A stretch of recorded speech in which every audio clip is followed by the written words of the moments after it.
के थ्रू आप लोगों को पढ़ाते हैं, ठीक है। तो उस वजह से जैसे आप जानते हो कि हमारी एक कोचिंग है एकलव्य अकेडमी के नाम से, एकलव्य अकेडमी के नाम से, जो कि कोविड-19 के दौरान बंद चल रही है। मेरा नाम अरुण कुमार है, जो कि आपको यूपी टेट एंड सीटेट में पूछे जाने वाला जो आपका 30 नंबर का मनोविज्ञान है उसके थ्रू में एक दो क्लास पढ़ाऊंगा और अच्छा पढ़ाऊंगा। जो अच्छा लगे तो आप क्लास ज्वाइन कर सकते हैं हमारा, ठीक है। तो आप शुरुआत करते हैं थोड़ा इसमें, जैसा कि आप लोग थोड़ा यूपी टेट के बारे में जानो कि यूपी टेट होता क्या है।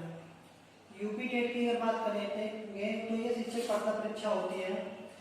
इसकी अगर शुरुआत की बात करेंगे तो 2011 में हुई थी और हर मतलब स्टेट जो होता है ये स्टेट वाइज होती है परीक्षा। और सीटेट आपका क्या होता है, केंद्रीय लेवल का होता है, यानी सेंट्रल टीचर एलिजिबिलिटी टेस्ट होता है, ठीक है।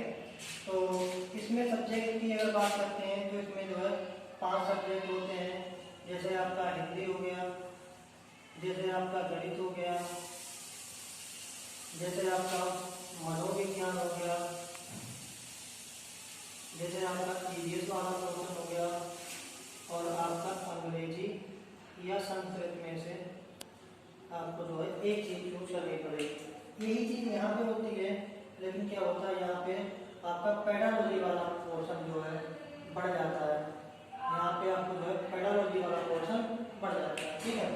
तो शुरुआत करते हैं यहाँ पे हम अपने सब्जेक्ट की, जो सब्जेक्ट पढ़ाएंगे वो, ठीक है। तो अब स्टार्ट करते हैं मनोविज्ञान। मनोविज्ञान जैसे बात करते हैं मनोविज्ञान की, जैसे बात करते हैं मनोविज्ञान, ठीक।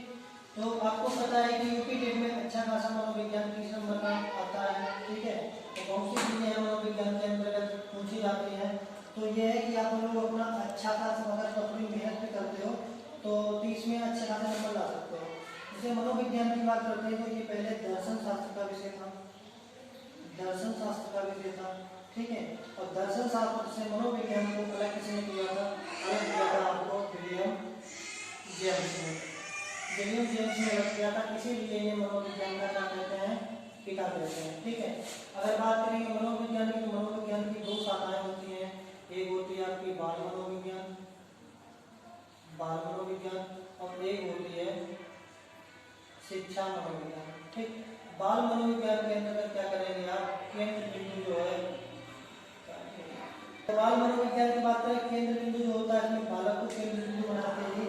बालक के विकास, अगर विकास की बात करेंगे तो शारीरिक विकास, मानसिक विकास, संवेगात्मक विकास एवं चारित्रिक विकास एवं नैतिक विकास आदि विकासों का अध्ययन किया जाता है।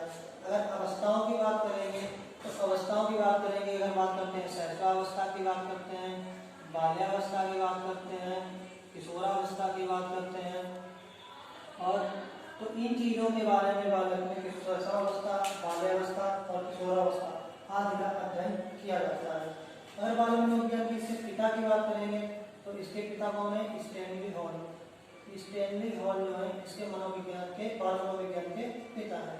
अगर बात करते हैं शिक्षा मनोविज्ञान की तो बात करते हैं शिक्षा मनोविज्ञान क्या है, शिक्षा मनोविज्ञान, शिक्षा शिक्षा है। तो शिक्षा शब्द क्या है, शिक्षा शब्द जो है संस्कृत के शिक्ष धातु से लिया गया है, जिसका अर्थ होता है सीखना या सिखाना, सीखना या सिखाना, ठीक है।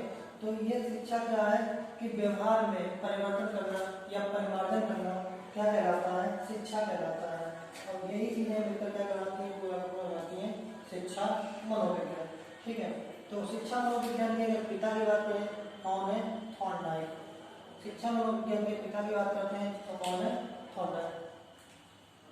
अगर बात करते हैं मनोविज्ञान के तो मनोविज्ञान के पिता कौन है, विलियम जेम्स, ठीक है। जो इसकी 2 शाखाएं हैं, बाल मनोविज्ञान और शिक्षा मनोविज्ञान।